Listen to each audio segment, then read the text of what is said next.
감사합니다. 오늘 요한계시록 14장의 말씀 함께 보겠습니다. 13장까지 짐승, 바다의 짐승, 땅의 짐승 나오고 용과 더불어서 악의 삼위일체를 이뤄서 하나님의 사람들을 핍박하는 그런 장면들이 있었습니다. 그 시기 안에서는 정말 성도들이 그냥 숨쉬기도 어려울 것 같은 이제 그런 상황처럼 보입니다. 절망의 시간, 앞을 봐도 어렵고 뒤를 봐도 어렵고 어딜 봐도 어려울 때 또 하나님께서는 요한에게 환상을 또 열어주셔서 하늘을 또 보게 합니다.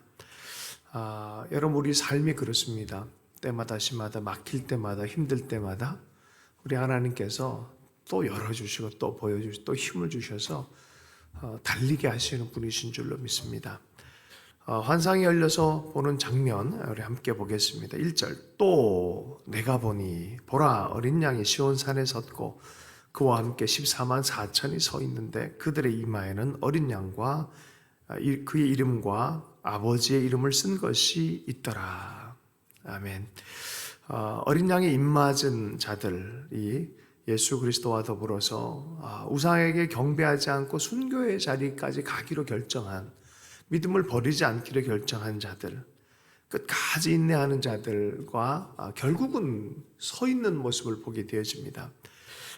저번에도 이 14만 4천을 설명할 때 머리에 터번 위에 이렇게 대제사장의 머리 터번을 연상시키는 것 같이 그곳에 인을 이렇게 쳤다라고 표현을 했는데, 마귀는 마귀적인 인을 치고 하나님은 하나님의 일을 친다 그래요. 하나님의 일을 먼저 친 그들, 끝까지 주님을 따르고 순결한 백성을 따라가기를 결정한 종말의 시온산의 성도입니다. 시온산이 어디입니까? 예루살렘이 있는 그 산을 시온산이라고 합니다. 시온산에 세워진 성이 예루살렘 성이에요.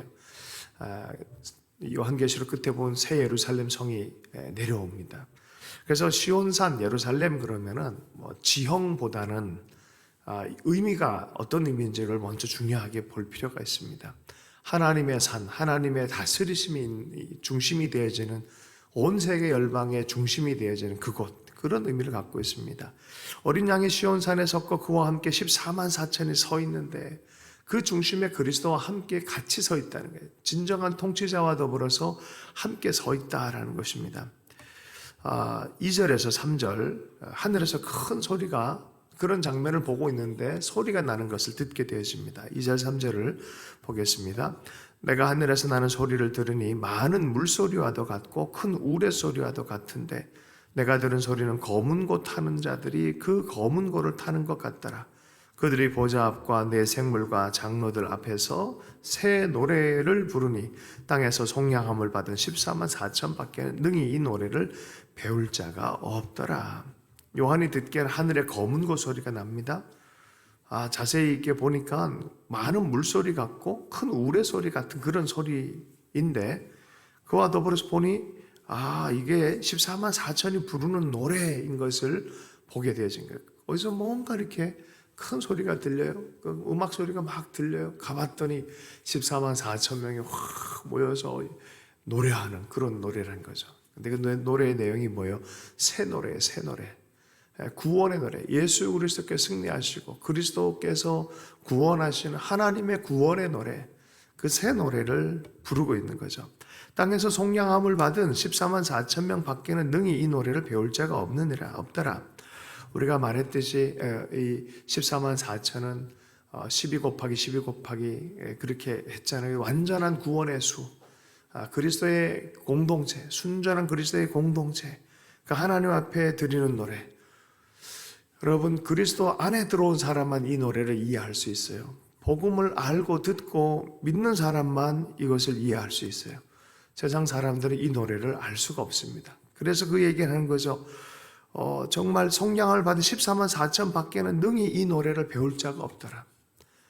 그리스도께 들어온 사람들만 이 노래가 무엇인지 의미를 압니다.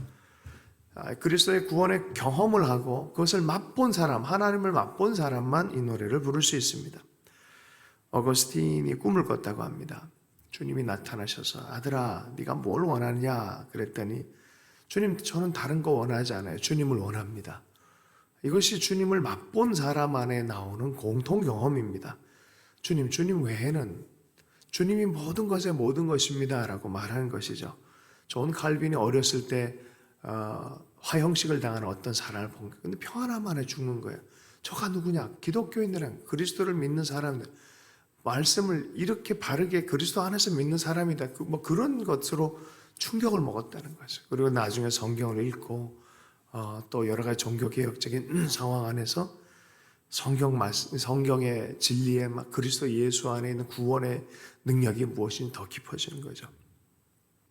여러분, 그리스도 능히 배우고 부를 자가 없다는데, 여러분 이 믿음의 신비를 분명히 알았다면 소중하게 생각할 수 있는 우리가 되어 좋겠고요.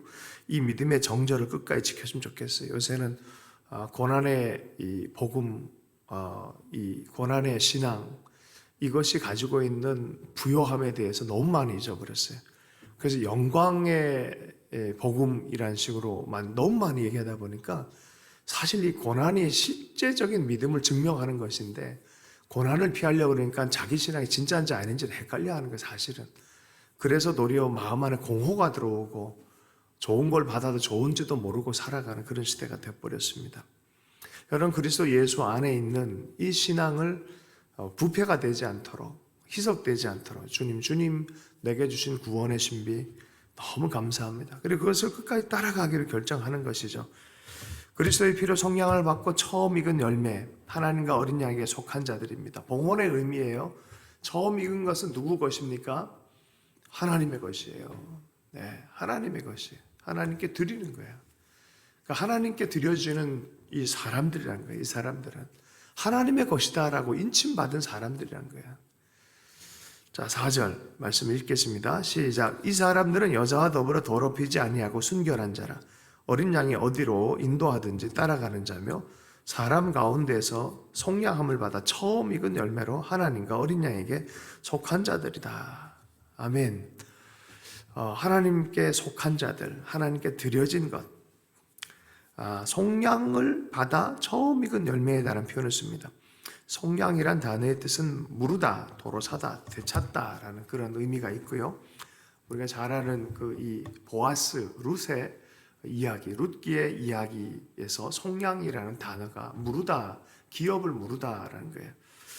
보아스가 사실은 책임질 필요가 없는데 기업 무르는 제도 때문에 이 룻을 품어주기 시작합니다. 보아스의 기업으로 물려주는 것이죠.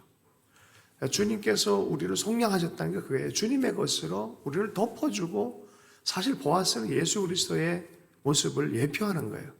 그러니까 우리는 사실은 그냥 다 떨어지고 끝난 인생인데, 하나님이 관계 안에서 이 속량함 안에서 우리에게 다시 물러주고 도로 사주고 되찾아주고 자기의 것으로 축복해 주는 거죠.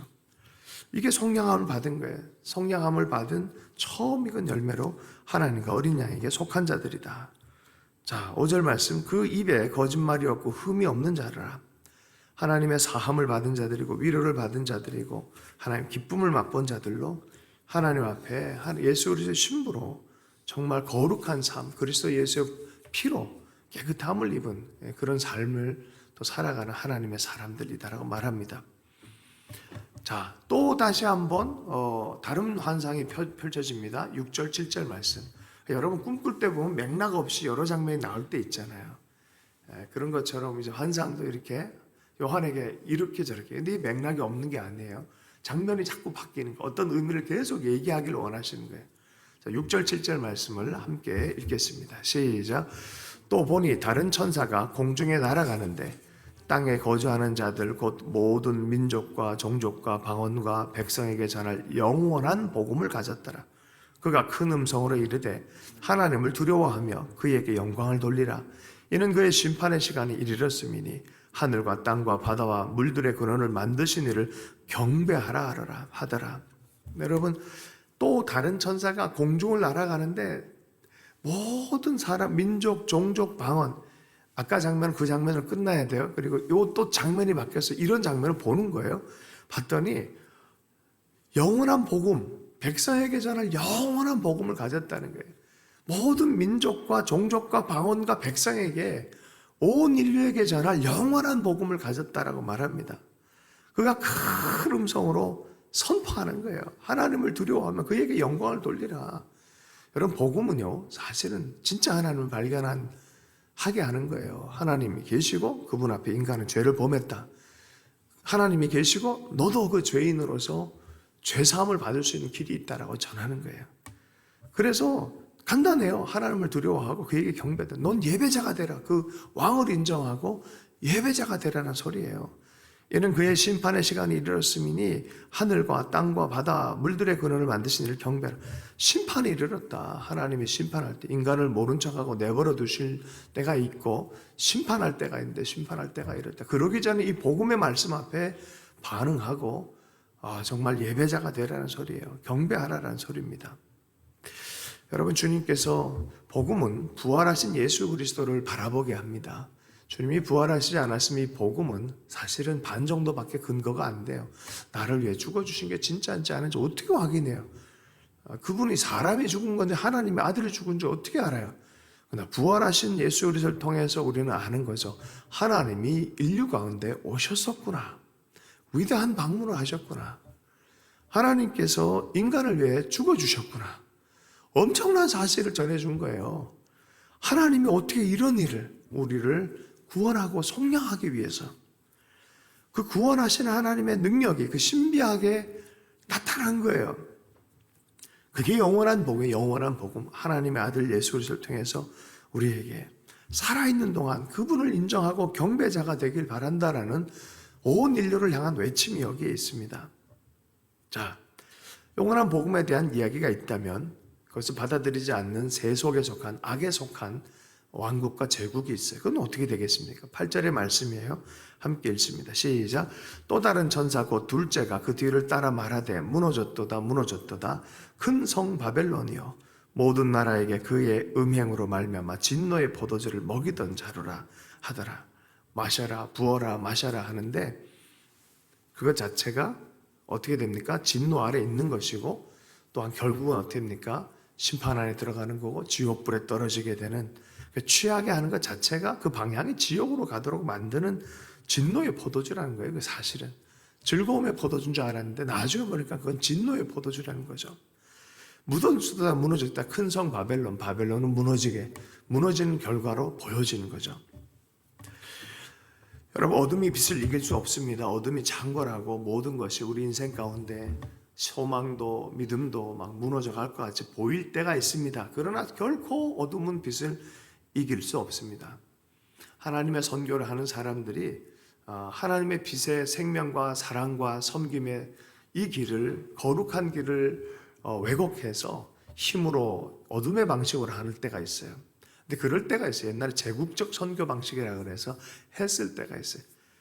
결과가 안 좋습니다. 나중에 보면 결과가 안 좋아요. 그러나 믿음과 정결과 순교하기까지 사랑의 빛을 전했던 선교는요, 반드시 열매가 있습니다. 우리 믿음도 마찬가지예요. 어떤 힘으로 자꾸 흔들어서 뭔가를 하면 사람 안 변합니다, 절대로. 그러니까 믿음과 소망과 사랑 안에 섬김 안에 정말 죽기까지 믿음을 지키고 끝까지 사랑하기를 결정한 사람들 가운데는 진실한 변화가 나타나요. 기적의 변화들이 나타납니다. 여러분, 어둠은 반드시 무너지게 돼 있다라고 말합니다. 세상은요, 마귀는 계속 음행의 진노의 포도주를 마시게 합니다. 취하게 하면 어떻게 됩니까? 정신이 몽롱해져서 볼 것을 못 보고 제대로 된 행동을 못하게 하는 거예요. 계속 몽롱하게 만드는 게 사탄이 한 거예요. C.S. 루이스가 쓴 스크류테이프에 대한 이 일기 있지 않습니까? 거기에 보면은 조카에게 그런 얘기를 해요. 조카 악마에게 너의 임무는 환자를 곁에서 지키며 그가 제대로 생각 못하게 방해하는 것. 환자가 나아야 되는데 제대로 생각 못하게 계속 방해한다는 거예요. 여러분, 어떻게 보면 신앙생활 그렇게 하고 있지 않습니까? 봐야 될 걸 보고 들어야 될 걸 듣고 집중해야 될 그분을 집중하지 못하게 계속해서 혼미하게 하는, 진노의 포도주를 계속 취하게 하는 것이죠. 이게 마귀의 일이라는 거예요. 우리 삶 속에 하나님 외에 다른 것에 중독되는 것들을 경계하십시오. 경계해야 돼요. 내 속에 어떤 중독적 잘못된 태도가 있는지를 봐야 됩니다. 어떤 자매가 드라마 중독에 걸려가지고 아이고 뭐 기사를 제가 글을 읽는데 어떻게 이렇게 살았을까? 아니 드라마가 그렇게 좋아서 그냥 일상사 전체에 그냥 드라마 누가 이런 얘기를 하면은 드라마 대사를 치고 어떤 상황이 되면 사실이 아닌데 사실인 것처럼 막 드라마 이야기를 막 하고 5일 내내 드라마만 본 적이 있대요. 잠도 안 자고. 그래 본 적 있으세요? 그거 굉장한 것 같죠? 그러니 모든 삶이 드라마. 모든 세상에 있는 모든 드라마를 다 섭렵을 했대요. 그러니 학교 생활은 제대로 안 되고 수업 중에서도 드라마 보고 기숙사 안에 드라마 보다가 뭐 어떻게 이렇게 해서 결국은 기숙사도 잘리고 또 뭐 집에 들어와서도 제대로 생활도 못하고 사람도 안 만나 맨날 드라마 한번 보고 이거 엄청난 중독 아니겠습니까? 그래서 뭐 이제 받아줄 것도 없고 해가지고 교회 기숙사에 들어갔대. 교회 기숙사에 들어가서 있는데 거기서도 고통이 심하죠. 자기는 세계관이 다른데 드라마에 세계 빠져 있는 사람인데 말씀을 보는 그 가운데 어느 날 갑자기 말씀이 하나 팍 울리더래요. 1년 내내 좀 힘들면서 어쩔 수 없이 있는 그런 힘든 가운데 있었다가 예수 그리스도께서 부활하신 분이시고 그분이 하나님이시라는 것들, 아니 당연한 얘기예요. 하나님을 두려워하며 그에게 경배 돌리라. 영원한 복음, 이 한 절 안에 있는 그분이 창조주 하나님이셨구나. 이 생각이 확 들면서 그 하나님이 자기를 보고 있는 그 순간적 마음의 변혁이 일어나기 시작한 거예요. 드디어 볼분을 보기 시작한 거예요. 제대로 된 생각을 하기 시작하면서 자기 삶에 놀라운 기적이 일어나기 시작하더라는 거예요. 변혁이 일어나기 시작하더라는 거예요. 여러분 예수 그리스도 안에는 변혁의 능력이 있어요. 구원의 능력이 있어요. 취하게 됐고 중독된 거지 갑자기 그 수준부터 팍 끊어지기 시작하더라는 거예요. 지금은 간증을 나누는 그런 자매가 됐어요. 여러분 어떤 상황 안에서도 멸망하는 곳에 가 있을지라도 주님을 다시 바라보면 여러분 살아나는 줄로 믿습니다. 바벨론과 함께 멸망하지 않는 것이 하나님의 뜻인 줄로 믿습니다. 자, 그러나 바벨론의 멸망 안에 계속 가는 자들을 심판하시는 하나님의 계획이 여기에 있습니다. 9절에서 11절까지의 말씀입니다. 함께 보겠습니다. 또 다른 천사 곧 셋째 천사가 그 뒤를 따라 큰 음성으로 이르되 만일 누구든지 짐승과 그의 우상에게 경배하고 이마에나 손에 표를 받으면 그도 하나님의 진노의 포도주를 마시리니 그 진노의 잔에 섞인 것이 없이 부은 포도주라. 거룩한 천사들 앞과 어린 양 앞에서 불과 유황으로 고난을 받으리니 그 고난의 연기가 세세토록 올라가리로다. 짐승과 그의 우상에게 경배하고 그의 이름표를 받는 자는 누구든지 밤낮 쉼을 얻지 못하리라 하더라. 당시 표를 받는 게 뭐라 했습니까? 로마 황제의 우상 숭배였다 그러잖아요. 그걸 다 하고 나면 증명서를 발부해요. 그걸 통해서 매매도 하고 여러 가지 상업 활동도 했기 때문에 그것을 받지 않는다는 것은 참 어려운 가운데 살아가는 거예요. 진짜 광야 가운데 만나만 바라보고 살아가는 그런 형국이 시작되어집니다. 그러나 이렇게 살기보다 좀 편하게 살지 뭐 하면서 이 우상 숭배를 하는 그 순간에 우리의 신앙 자체가 희석이 돼버린다는 거예요. 조심하라라고 말하는 것이죠. 그리고 결국은 불과 유황의 고난 가운데 들어가는 마귀적 세계 안으로 스스로가 선택해서 들어가는 그런 삶이라는 거예요. 신사 참배 때가 그랬잖아요. 신사 참배 안 하면, 상시 계명 안 하면 일제 안에서 생활을 제대로 성공적 생활을 못하게 했어요. 그 고난의 시간이죠. 성공적 생활을 바라보면서 어떤 사람들은 유명세와 그때 당시에 또 이루었던 성공을 포기하지 못하고 그냥 그 시대에 이건 그냥 문화다라고 희석하면서 가는 거죠.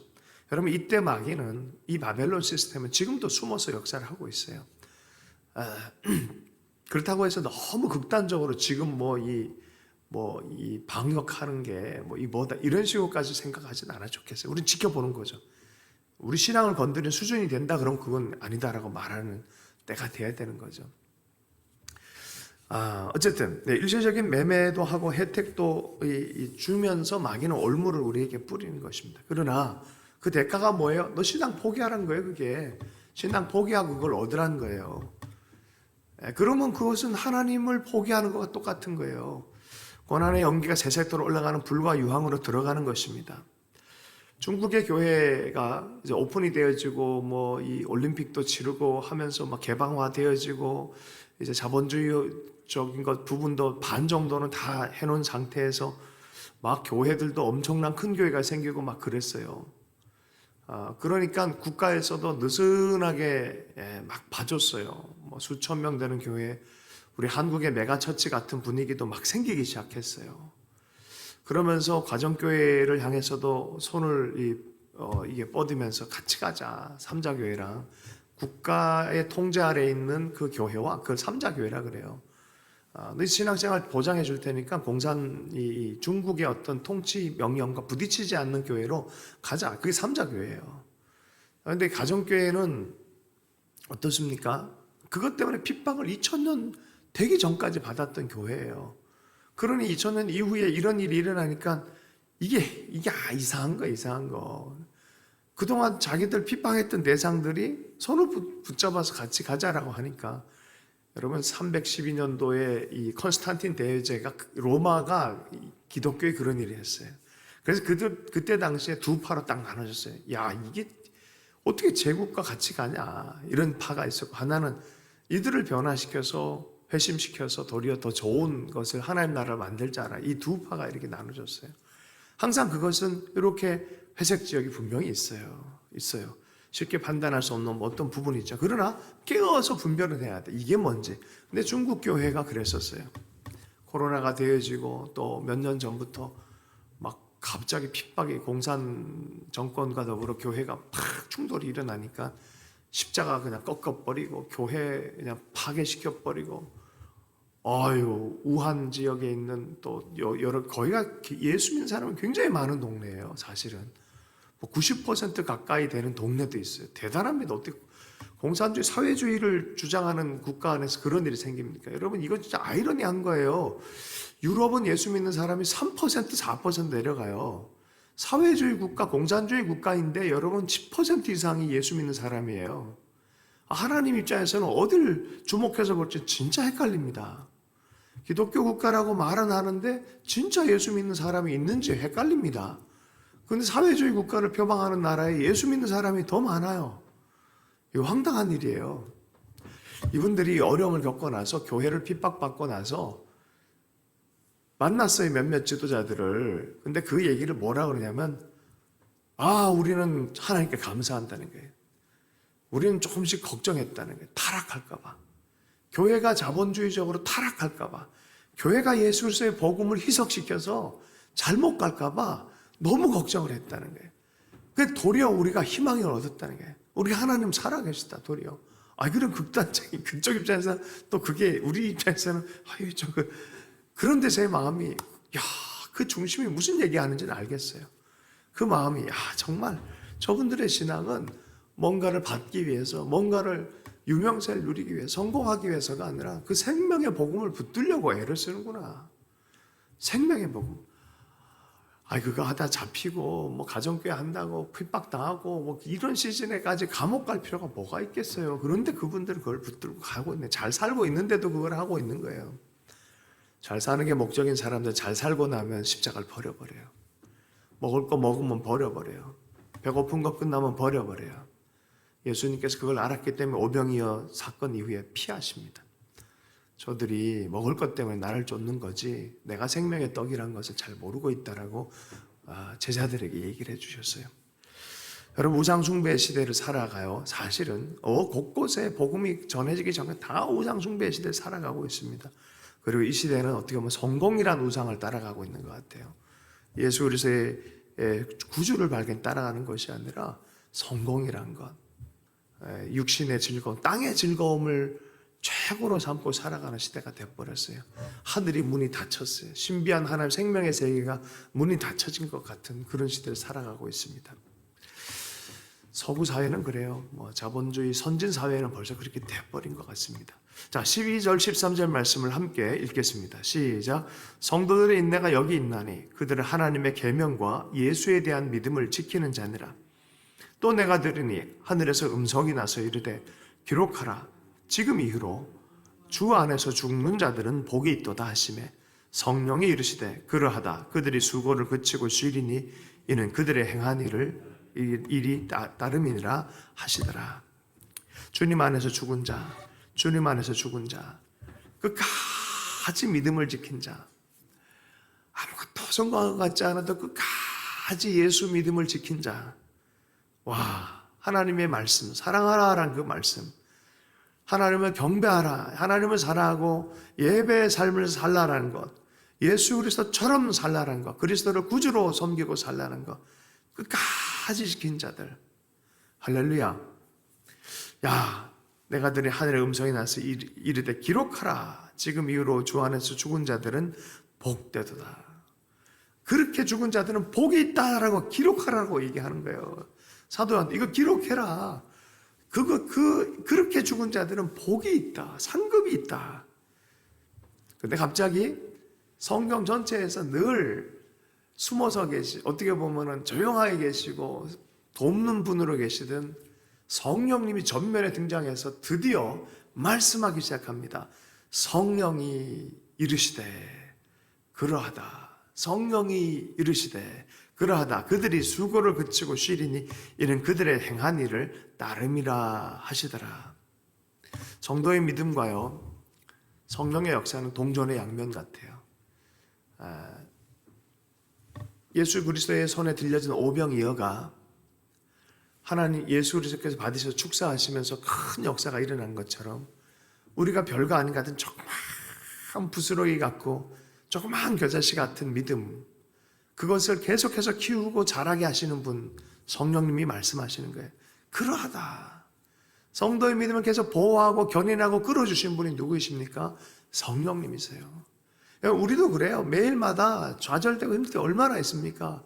근데 잠시 정말 조그마한 믿음 갖고 잠시 엎드린 그 순간에 누군가가 내 마음 가운데 힘을 주세요. 용기를 주세요. 또 뭔가 모르게 길이 나는 것 같이 느껴져요. 누구의 일이십니까? 성령님의 일이세요. 그래서 성도의 믿음에 관해서 얘기하고 복되도다 할 때 성령님이 한마디 걸쳐주시는 거예요. 그러하다. 그들이 수고를 그치고 쉬리니 이는 그들의 행한 일을 따름이라. 할렐루야. 여러분 믿음의 일에 성령님이 격려해 주세요. 이끌어 주세요. 그리고 길을 먼저 가시면서 이쪽이다라고 성도들을 견인해서 데리고 가십니다. 테스트 기간이 끝나고 합격증을 받을 때 또 누에가 갑자기 변화가 일어나서 이제 나비로 변화가 일어날 때입니다. 이제 그 모든 시간들 다 끝내고 믿음의 시련을 끝내고 이제 하나님 앞에 가서 통과되어지면서 쉼을 얻는 것입니다. 그 과정에 동참하고 힘을 주신 성령님이 그 기쁨으로 이렇게 얘기를 하시는 거죠. 이게 영적 추수예요. 하나님 나라에 대한 이 확신이 있어야 돼요. 신앙인들이 이 확신이 없으면 가장 불쌍한 자다라고 사도 바울이 얘기를 했어요. 하나님 나라가 있고 천국이 있고 여전히 하나님이 주실 상급이 있고 확실한 견고한 것이 있다라고 믿으면 우리 삶이 세상적일 수 없어요. 그럴 수가 없어요. 여러분 주님 나라에 이렇게 설 것에 대해서 확신을 갖길 축복합니다. 그래야 이 보상, 하나님이 주신 이 상급에 대한 하나님 나라에 대한 이 확신이 우리로 하여금 크게 힘있게 믿음의 길을 걷게 해 주실 줄로 믿습니다. 우리 14절부터 16절까지 이제 영적 추수가 본격적으로 되어지는 장면이 또 한 번 장면이 딱 바뀌는 거예요. 주제는 비슷한데 이 장면이 자꾸 바뀌어가는 거예요. 14절 16절 이 장면은 어떤 장면인지 한번 보겠습니다. 14절 16절 함께 읽습니다. 시작. 또 내가 보니 흰 구름이 있고 구름 위에 인자와 같은 이가 앉으셨는데 그 머리에는 금면류관이 있고 그 손에는 예리한 낫을 가졌더라. 또 다른 천사가 성전으로부터 나와 구름 위에 앉은 이를 향하여 큰 음성으로 외쳐 이르되 당신의 낫을 휘둘러 거두소서. 땅의 곡식이 다 익어 거둘 때가 이르렀음이니이다 하니 구름 위에 앉으신 이가 낫을 땅에 휘두르며 땅의 곡식이 거두어지니라. 앞부분은 복음을 전하고 외치는 천사의 소리가 있고요. 뒷부분에는 이제 드디어 예수 그리스도께서 보입니다. 인자 같으시니 다니엘서부터 계속 인자는 이런 길, 예수님이 스스로 얘기한 것처럼 다니엘서에 구름 타고 오시는 이란 표현이 있어요. 마태복음에도 인자가 구름 타고 오리니 그 동일하게 합니다. 15절 구름 위에 앉은 이가 향하여 큰 음성으로 외쳐 이르되 그분이 그분이에요. 역사를 주관하셨고 계속해서 구원의 경륜을 가지고 인도하셨던 그분이 말씀하는 거예요. 천사가 나와서 그분이 예리한 추수의 낫을 가지고 있어요. 당신의 낫을 휘둘러 거두소서. 땅의 곡식을 다 익어 거둘 때가 이르렀습니다. 주님, 믿음이 이제 자라났고 이제 이 세상 가운데 믿음의 추수를 할 때가 됐습니다. 온 인류 가운데 구원의 완전한 경륜을 이제 창고에 겨울 시즌이 오면 이제 끝날 거 아니에요. 그러니까 이제 다 추수해서 거두어 드려야 될 때가 됐습니다라고 말하는 거예요. 구름 위에 앉으시니가 낫을 땅에 휘두르며 땅의 곡식이 거두어지니라. 누가 거둔 거예요? 왕이 거둔 거예요. 하나님이 거둔 곡식이에요. 계속해서 요한은요, 보라, 보라, 보라. 여기에 초점 맞추고 있어요. 보라, 보라, 보라. 하나님이 하실 일들에 대해서 보고 보면서 하나님의 계획에 또 힘을 얻고 갑니다. 성도는 계속해서 이렇게 동행해야 돼요. 성경 보고 주님 보고 그 보면서 계속해서 힘을 얻는 거예요. 땅의 일 보면요, 이게 막 힘듭니다. 그래서 주님 보면서 또 해석하고 또 보며 또 힘을 얻고 나가는 것이죠. 주님이 말씀의 씨앗을 구원의 씨앗을 뿌리고 이제 거두러 오셨습니다. 마지막 추수를 하는 그런 모습이고요. 구름 타고 계신 이가 계시다는 것은 재림할 때 주님을 묘사하는 그러한 장면입니다. 금면류관을 쓰신 그 예수 그리스도, 그 머리에는 금면류관을 쓰고 왕이신 분이 오십니다. 승리자가 오십니다. 주인이 이제는 추수하기를 결정하는 그런 시간대가 왔음을 얘기하고 있습니다. 마태복음에도 그렇게 얘기해요. 천사를 다 보내서 온 땅 끝에서 추수할 자, 다 구원받을 자를 모을 것이다 라고 곳간에 드릴 것이다 라고 묘사해서 얘기를 하고 있습니다. 로마서에는 이것을 유대인과 더불어서 11장에서는 민족적으로 그런 의견들을 또 이렇게 얘기를 하고 있습니다. 이 신비라고 표현하고 있어요. 뭐라 하냐면 이방인의 충만한 수가 들어오기까지라는 표현을 써요. 어떤 시즌이 있을 건데 이방인, 모든 민족과 족속에게 복음이 전해질 그런 시즌이 있다는 거예요. 이방인의 수, 구원할 자가 충만하게 들어오게 되는까지 이스라엘은 더러는 우둔하게 될 것이다. 이스라엘은 아직도 깨어나지 못하고 취해 있을 거다는 소리예요. 그런 시즌이 있을 거다. 그런데 이방인의 수가 충만하게 차면 이스라엘도 구원받는 때가 있을 것이다. 그때 주님이 오실 것이다 라고 말했어요. 그게 로마서 마태복음에서 말하고 있는 거예요. 그러니 지금 이게 얼마나 때가 가까웠나라고 우리가 생각할 수 있겠습니까? 아브라함한테 예언을 했어요. 야, 너 주님이 400년 뒤에 네 백성, 네 후손들이 엄청난 국가를 이루어서 나올 거다라고 말해줘요. 400년 뒤에 300년 정도 산 사람들이 생각해봐요. 예언 이게 사실일까? 잊어버렸어요. 에이 무슨 이렇게 노예 생활하는데 말도 안 돼. 그건 그냥 하는 얘기야. 누가 지어낸 얘기야 라고 말할 수 있잖아요. 누가 지어낸 얘기야. 그리고 그냥 아닐 거야. 사탄은요 참 묘해요. 제가 멜테리 형제님도 좀 만나서 대화를 하는데 사실이거든요. 근데 인도네시아 사람들은요 이걸 거짓말로 얘기를 해요. 또 이 브라더 윤에 대한 중국 얘기를 또 이렇게 사실인데 또 일부의 사람들이 시기와 질투 때문에 거짓말이라고 얘기를 해요. 내가 경험한 건데, 내가 어떤 걸 경험한 건데 분명히 경험했는데 사람들이 다 아니다라고 얘기를 해요. 왜 그러는 걸까요? 내가 분명히 하나님을 경험했는데 아니라고 얘기를 하고 해요. 사람들이. 사단이 진짜를 못 보게 하려고 하는 술수가 있어요. 자꾸 가라지를 뿌려서 하나님이 말씀하신 거에 대해서 있는 그대로 받아들이지 못하게 해요. 본 그대로 오리라 그래서 오는 거예요. 어떤 사람은 주님은 오지 않는다라고 말하는 사람도 있어요. 본 그대로 오리라라고 말씀했으면 오시는 거예요. 여러분, 주님께서 400년 때가 되니까 갑자기 이스라엘에서 모세를 들어서서 한 국가가 나오게 하는 거예요. 여러분, 이 여러 가지 이론이 있다고 뭐 훌륭한 권위가 있다 다 믿으면 안 돼요. 성경대로, 성경이 말하는 대로 믿어요. 경험이 너무 강렬해가지고 희한하게 가는 사람도 꽤 많이 있어요. 경험이 너무 강렬하다 보니까 너무 이게 좋아 보이고 너무 강렬하고 어떻게 보면 내 욕심을 정말 반영하는 건데 이거 너무 좋아 보이니까 이거 하나님이 그랬어라고 할. 근데 성경 한 절이 여기 있어요. 그러지 말아라. 성경 한 절이 있어. 이거는 점점 희미해져요. 경험이 강해지면은 이게 점점 희미해진다니까요. 그러면 여러분 메타인지를 발휘해야 돼요. 그때 어떻게 해요? 내가 지금 주님으로부터 멀어지고 있구나를 알아야 돼요. 어떻게든지 신앙은 말씀을 통해서 확증이 돼야 돼요. 말씀을 딱 이건 넘어가도 되는 거야 하는 그 순간에 이게 내 마음대로 해석한 성경이 돼요. 성경이 하나님 말씀이 전후좌우가 다 내 삶을 보호하는 건데 내 마음대로 이제 성경을 해체해버린 거예요. 그 다음부터는 예수는 사람이었다라고 말하기 시작하고 예수는 부활하지 않았다고 얘기를 하고 그러니 거기 어디 성령의 역사예요. 예수 부활을 알고 예수 부활을 경험한 자에게는 성령의 역사가 일어나고 하나님 예수의 이름으로 병 고친 역사가 일어나고 귀신이 떠나는 역사가 일어나고 하나님의 환상의 문이 열리고 성경 그대로가 경험이 되어지는데 여러분 어떤 믿음의 체계에 있느냐에 따라서 여러분 신앙의 삶이 완전 다른 신앙이 되는 거예요. 종교적이고 지성적인 삶으로 끝날 것이냐 아니면 진짜 하나님을 섬기며 예배자로 살 것이냐의 문제입니다. 17절부터 20절까지의 말씀. 자, 하나님이 추수하는 것이 있는 반면에 천사들이 추수해서 진노의 포도주, 진노로 추수하는 사람들도 있다는 거예요. 부활의 추수가 있어요. 악인의 추수가 있고 의인의 추수가 있고요.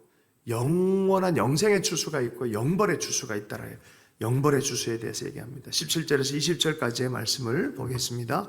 함께 보겠습니다. 시작. 또 다른 천사가 하늘에 있는 성전에서 나오는데 역시 예리한 낫을 가졌더라.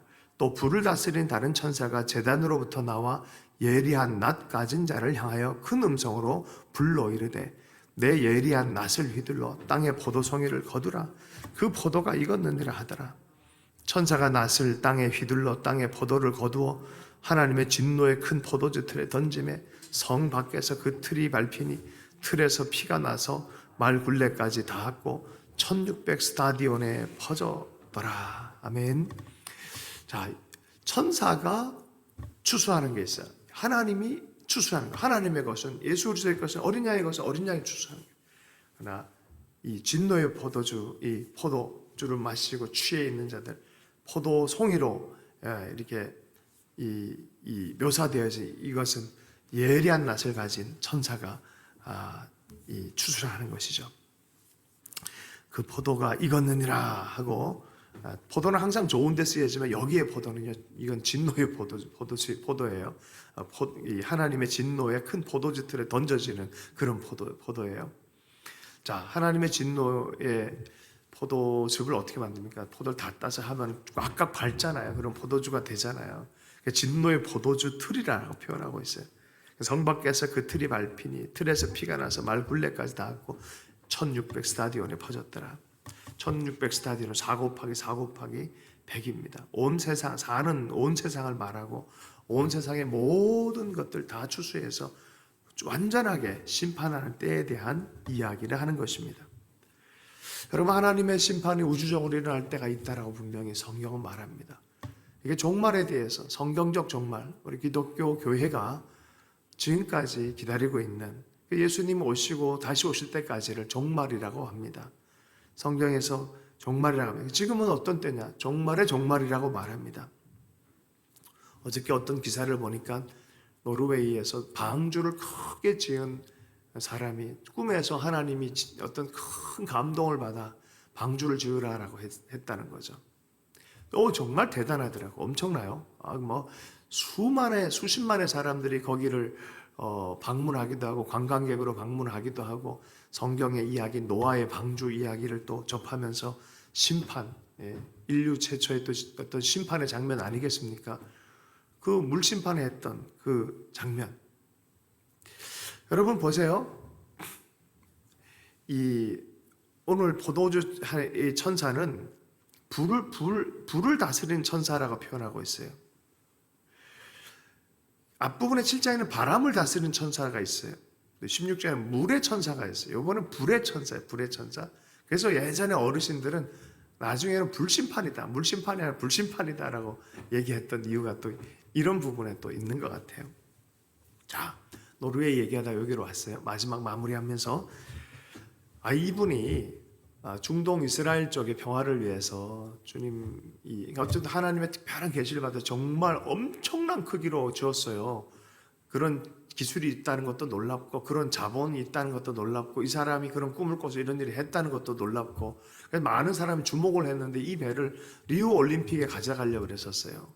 운송수단이 너무 안 돼서 어려웠어요. 그다가 이 한국에 친구가 몇 사람 있는데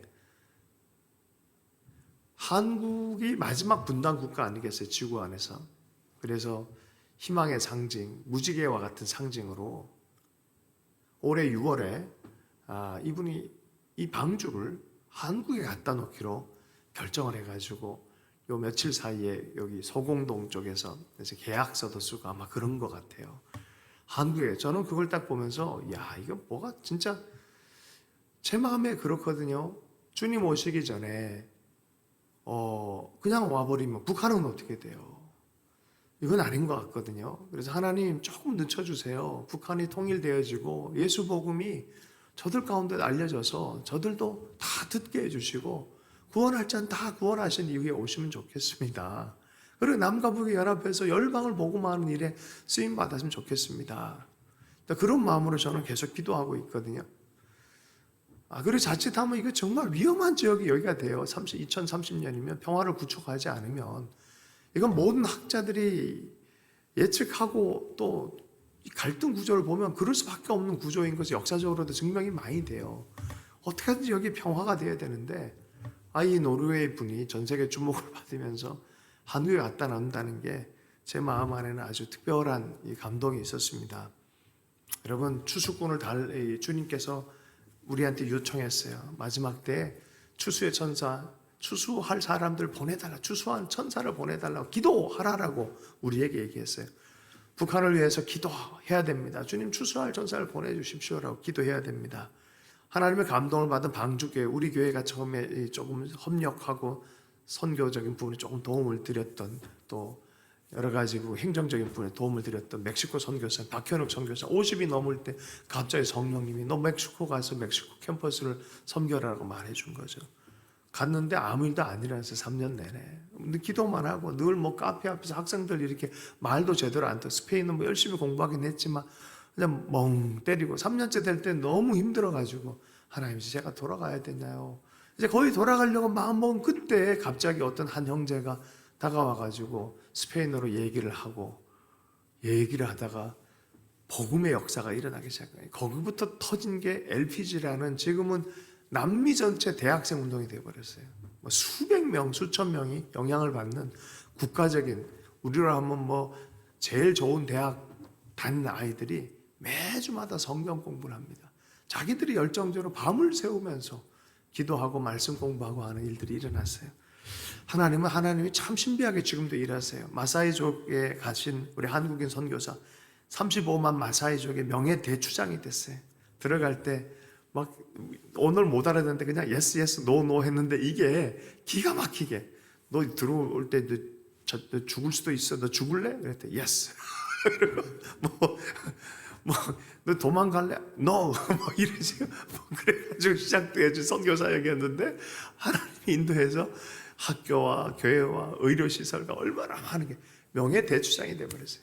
지금도 하나님은 이 추수의 일을 행하고 계십니다. 정말 가장 귀한 일 주님 보시기에 복음의 일입니다. 복음의 일을 하고 예배드리는 일입니다. 여러분 우리의 삶에 우리 교회가 꼭 그랬으면 좋겠어요. 특별히 정말 이 시즌에 정말 이 통일 시즌을 준비하면서 기도하고 영적인 복음, 영원한 복음을 전할 수 있는 우리 공동체가 되면 좋겠습니다. 주신 말씀 붙들고 기도하고 개인 기도 시간 갖겠습니다. 하나님, 영원한 복음과 마지막 추수에 대한 이야기를 들었습니다. 우리가 이 복음에 합당하게 살 수 있도록 은혜 허락해 주십시오. 주님을 왕으로 섬기며 예배자로 살고 주의 복음을 전하는 자가 되기를 원하고 추수에 동참하는 일꾼이 되기를 원합니다. 하나님 우리 교회와 우리 가정과 우리 한 사람 한 사람 그렇게 사용해 주시고 오늘 주신 또 주의 말씀의 감동을 따라 결단하며 회복되는 역사가 있게 주님 은혜 허락해 주시고 기도 가운데 우리의 마음을 사로잡아 주시고 주님을 바라보는 역사가 있게 해주셔서 또 힘을 얻고 주의 사랑을 힘있게 전진할 수 있도록 역사해 주시옵소서. 감사하며 예수님 이름으로 기도했습니다.